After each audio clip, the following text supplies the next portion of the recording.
Hey everyone, welcome back to my channel for another Genshin Impact video, and today's video is going to be pretty much the second part in my beginners series. If you're newer to my channel, or if you haven't seen the previous Genshin videos that I've put up on my channel, I just started Genshin probably about 4 months ago or so, and because I've kind of come over from Animal Crossing and there's a lot of people in my community and stuff like that that are newer players, and some newer players have been hopping into my streams too, I just wanted to make sure I put out some videos that were helpful to maybe some newer players, some lower AR players. And so today I kind of want to just talk about lingo and just terms that we use in the Genshin community. These terms are definitely like ingrained in me when I'm talking about certain things when it comes to this game. And then people in my stream chat will say, wait, what does this even mean? And so I just wanted to break down some of these terms and these words, definitely the ones that I use and say the most. And so if there are any that I missed, please make sure to put them in the comment section below, so that way I know to make another video in this series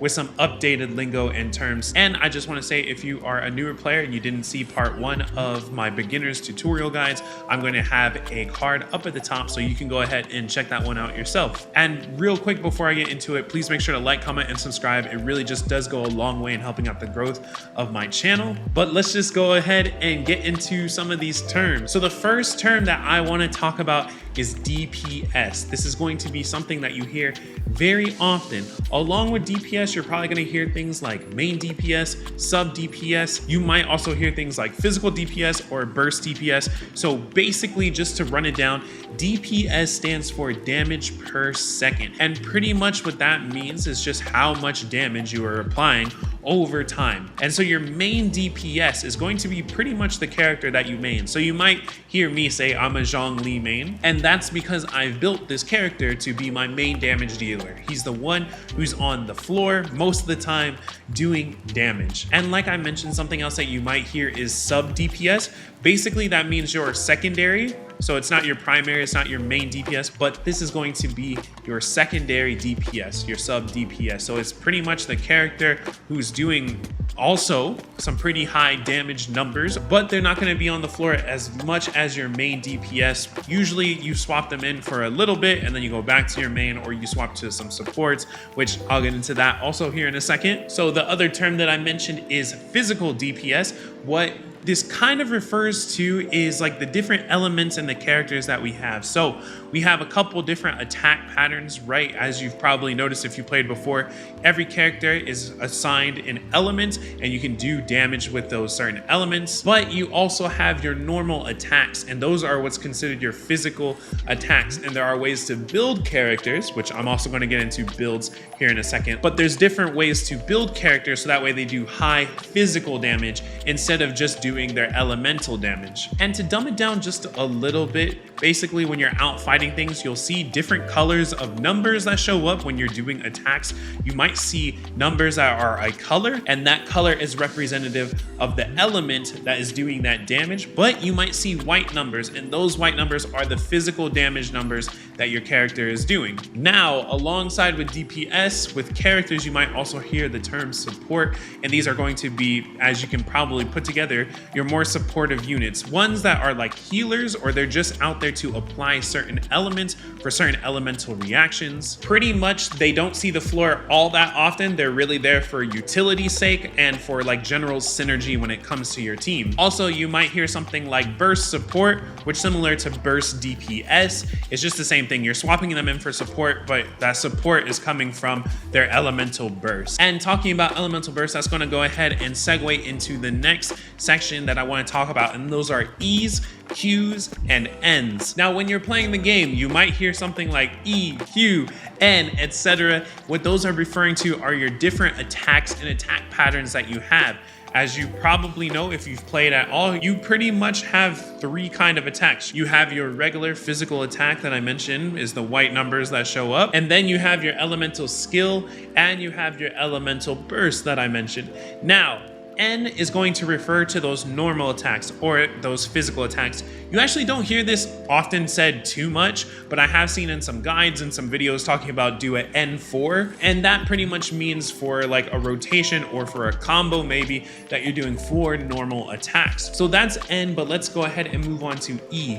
E is reference to your elemental skill. That elemental skill is pretty much going to be the attack that has usually a lower cooldown time than your elemental burst. It's what you use to charge up your elemental burst as well. And the reason why we call it E is not because it's elemental skill, it's actually because PC players, the E button is how you trigger the elemental skill. And because I would imagine most of the people who are creating content, making guides, stuff like that, are playing on PC for the most part. Don't get me wrong, I understand there's a lot of mobile players, I understand there's a lot of people playing with controller. This just happens to be what you hear pretty often, but the E is just in reference to the elemental skill, which is the button that you press when you're playing on keyboard. Now moving on to Q, that's pretty much the same thing here. The Q button on keyboard is what's going to trigger your elemental burst, also known as your ultimate, stuff like that. Your elemental skill, or your E, is what charges up your elemental burst, or your Q. So when you hear in videos or if you're in a stream and you hear people talking about their Q,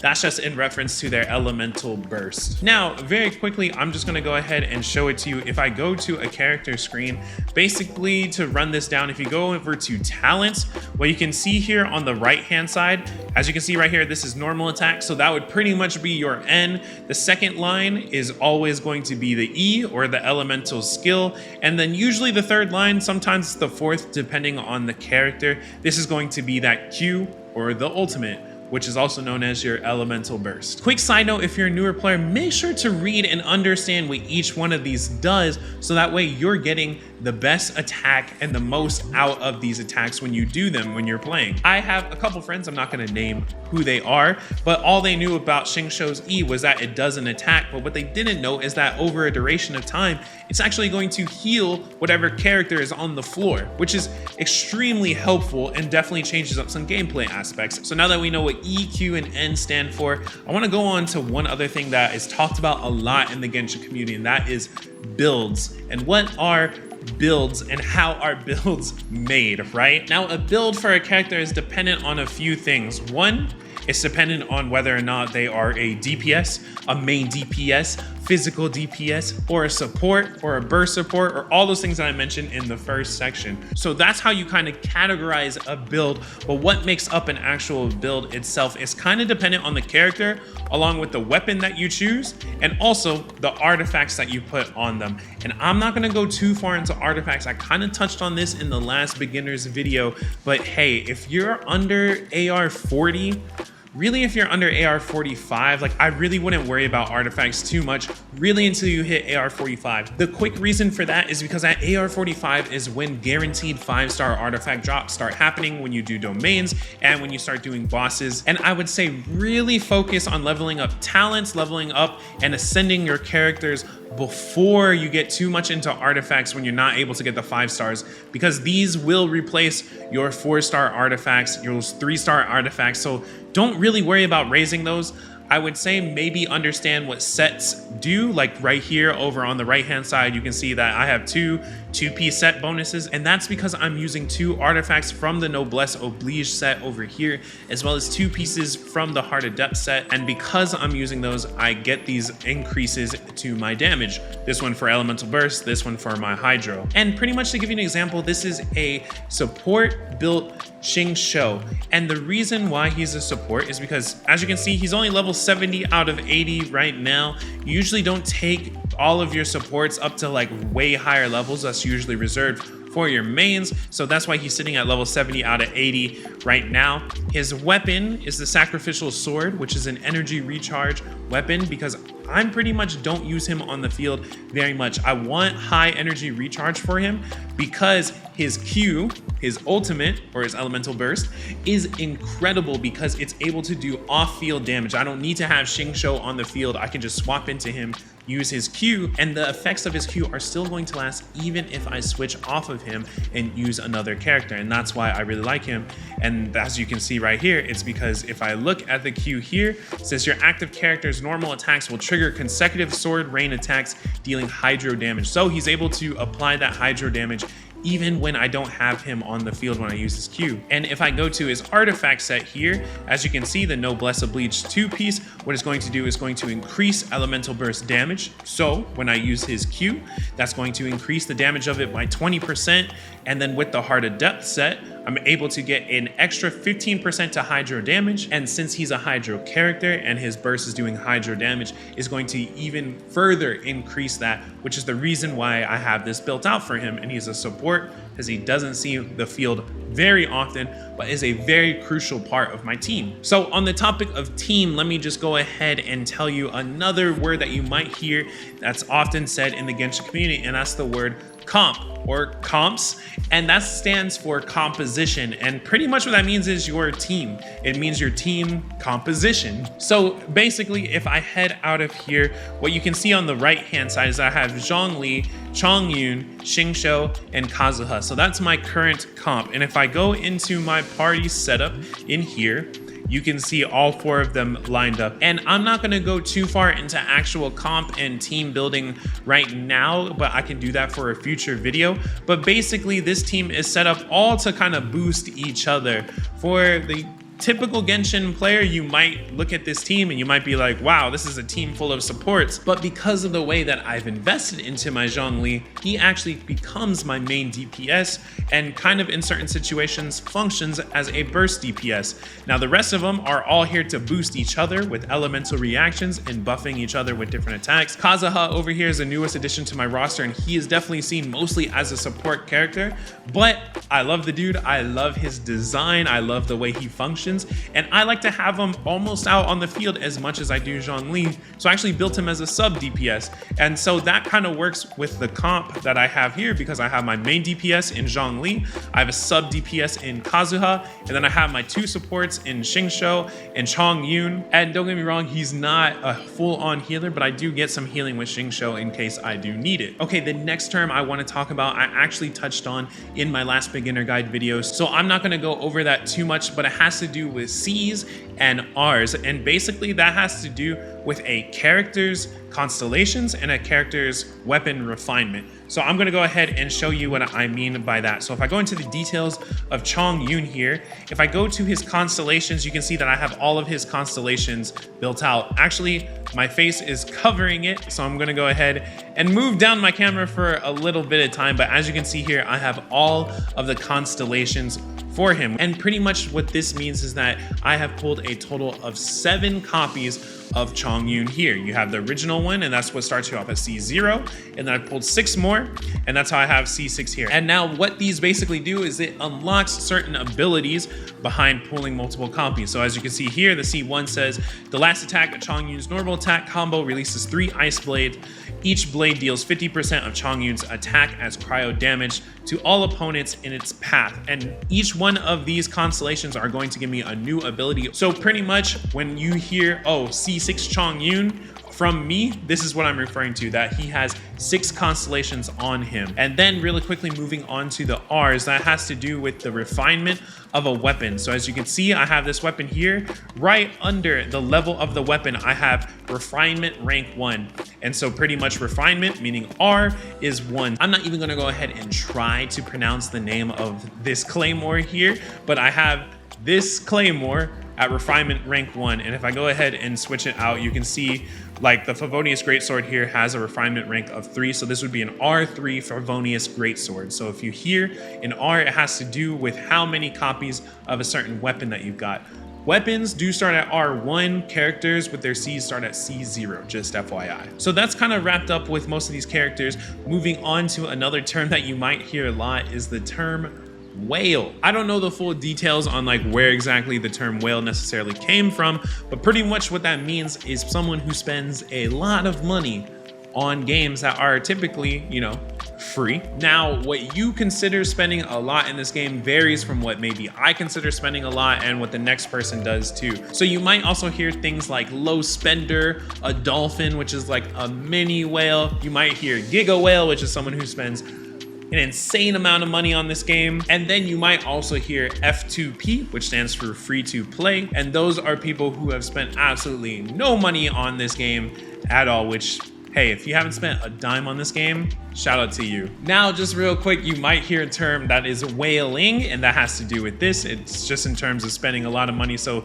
you might actually, on a stream, when a new character comes out, a new banner drops, you might hear people saying, oh, I'm gonna go ahead and whale on this banner, or I'm gonna be whaling for Ayaka, which I can't because I'm broke. So please make sure to like, comment, and subscribe. Consider watching my ads that play through so that way I can actually afford to pull on characters. There's too many amazing ones that keep coming out. But moving on from that, another thing I talked about in my last beginner video that I just want to make sure gets put into here again, so that way any new players who don't know about this really can understand what it is. It's when we're talking about resin. You might hear a lot of people talking about burning their resin.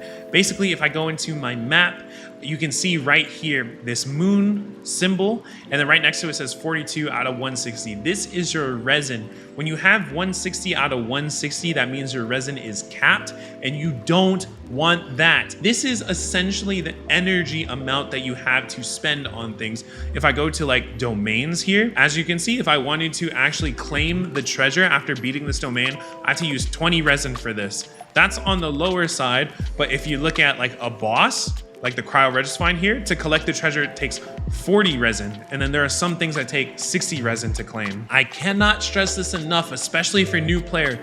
Use your resin every day. You can do these things called ley lines, which are like these kind of weird cloudy circles that will appear on your map. And this is going to be able to give you books that are going to be able to advance the level of your character, or you can do the gold ones, which are going to give you Mora. I cannot stress enough, doing this early on is going to help you gain a lot more Mora and gain some extra books early on in the game, and focus on leveling up characters and their talents early on versus artifacts, because you'll get there. Now, the other thing with resin that I'll say is that there's a couple other forms of resin, I guess. So as I only have 42 out of 160, one thing that I can do is I can wait until more resin comes. So it's literally under a timetable. I believe one resin takes 8 minutes to replenish. And as you can see, for this to get back to 160 out of 160, it's going to take almost 16 hours. So if I want to do my full task of the day at 160 out of 160, it would take almost 16 hours from this time of recording to get that filled up. So as you can imagine, when you get to higher levels and when you need all these materials and artifacts to build up your characters, you're going to run into some issues with how capped this is. And that's why I'm saying burn it early on, right? Use that resin. But there are ways to refill it. So if I hit the plus sign there, you can see right here, there's fragile resins.